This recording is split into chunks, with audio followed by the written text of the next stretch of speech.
Buenos días a todos. En este video vamos a hablar de los sistemas de control, las principales características, tipos y herramientas de control.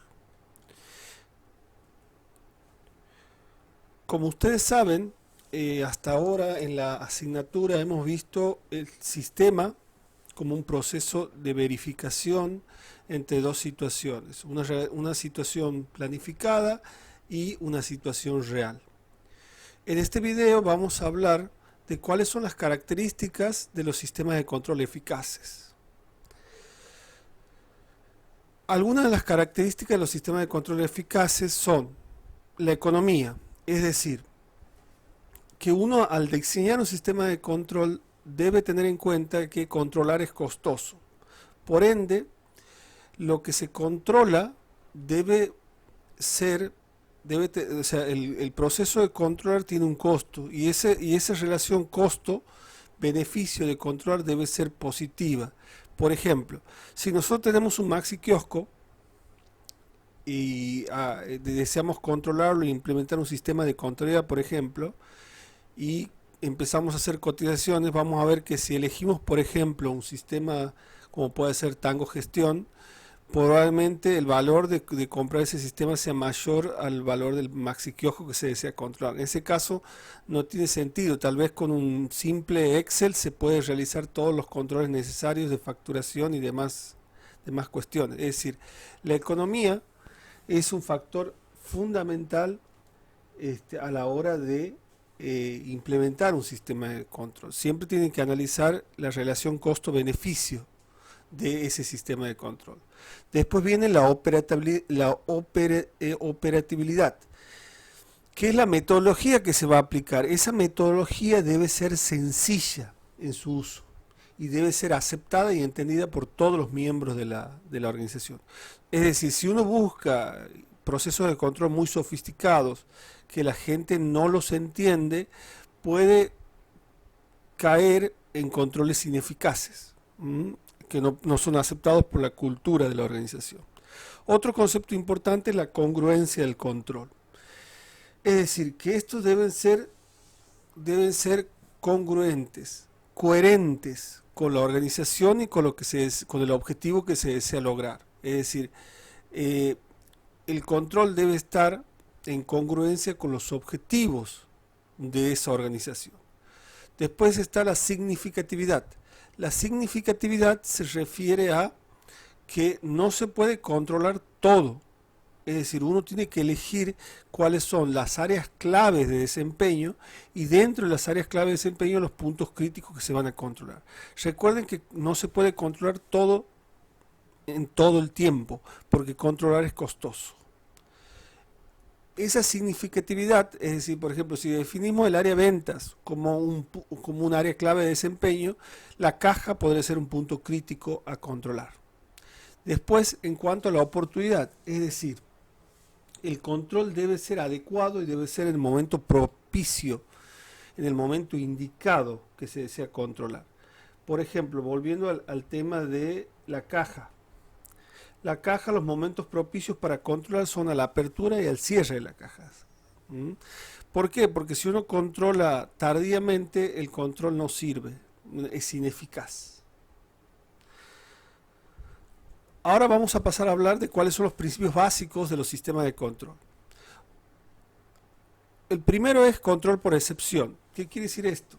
Que se controla aquello que está por fuera de el planeamiento, es decir, de los estándares o de los indicadores que hemos establecido. Toda situación que se da por carácter no repetitivo o por fuera de esos planes deben ser controlados.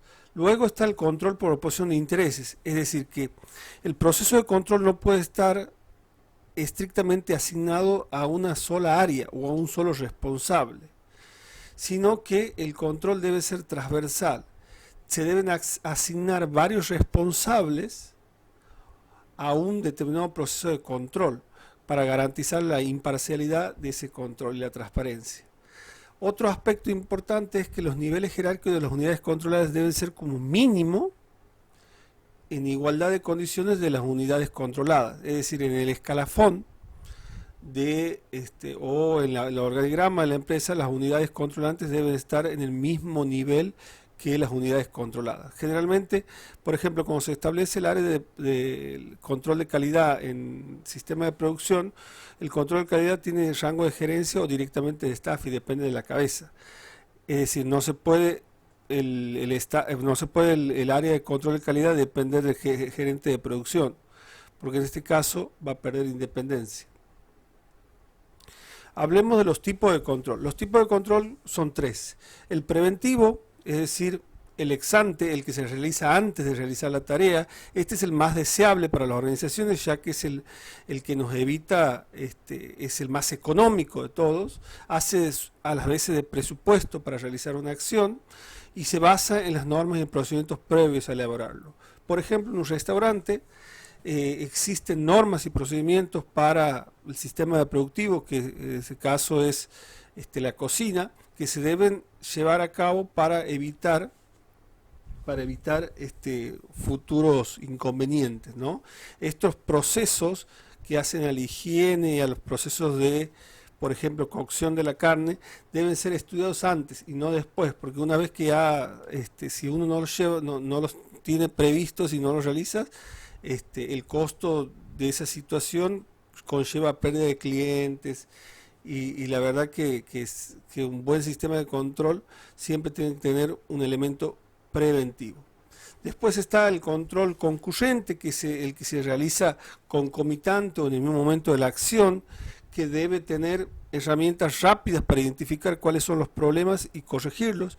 Muchos se dan en los sistemas productivos, cuando las máquinas tienen algún problema o algún inconveniente, rápidamente se dispara una alerta que permite la corrección. Incluso en los sistemas de stock hay algo que se llama punto de pedido, en el cual es un indicador que tienen las máquinas cuando se van acabando los insumos para hacer el repedido de esos insumos. Por ejemplo, eso es un control concurrente. Después está el control correctivo. Se da ex post a la acción. Es el más popular, pero también es el más costoso.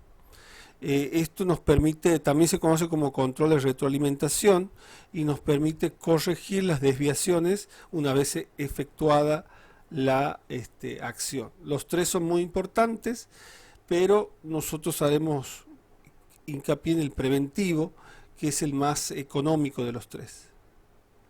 En cuanto a los niveles de control, según sea el nivel, como ustedes saben, existen tres niveles: el nivel jerárquico, táctico, operativo. Por ende hay tres niveles de control: el control estratégico, el control de gestión o táctico y el control operativo. El control estratégico consiste en verificar que los planes estratégicos definidos se ajustan al posicionamiento actual de la organización. Lo realiza el nivel político de la organización. Existen varias herramientas, solo vamos a abordar algunas de ellas. Por ejemplo, la investigación de mercado, que permite conocer cuál es la realidad de la organización. Es como una foto de la organización. Por ejemplo, el FODA, ¿no? Una herramienta de diagnóstico organizacional que permite determinar fortalezas, oportunidades, debilidades y amenazas. También tenemos herramientas como análisis de la competencia, que permite visualizar cuál es el desempeño de la organización en términos relativos con organizaciones del mismo sector. El tablero de control, ¿no? Que esto nos da una serie de indicadores que permiten conocer, nos brindan información de la organización y cuál es su funcionamiento. Eso es muy importante dentro de las organizaciones, contar con un tablero de control eficiente.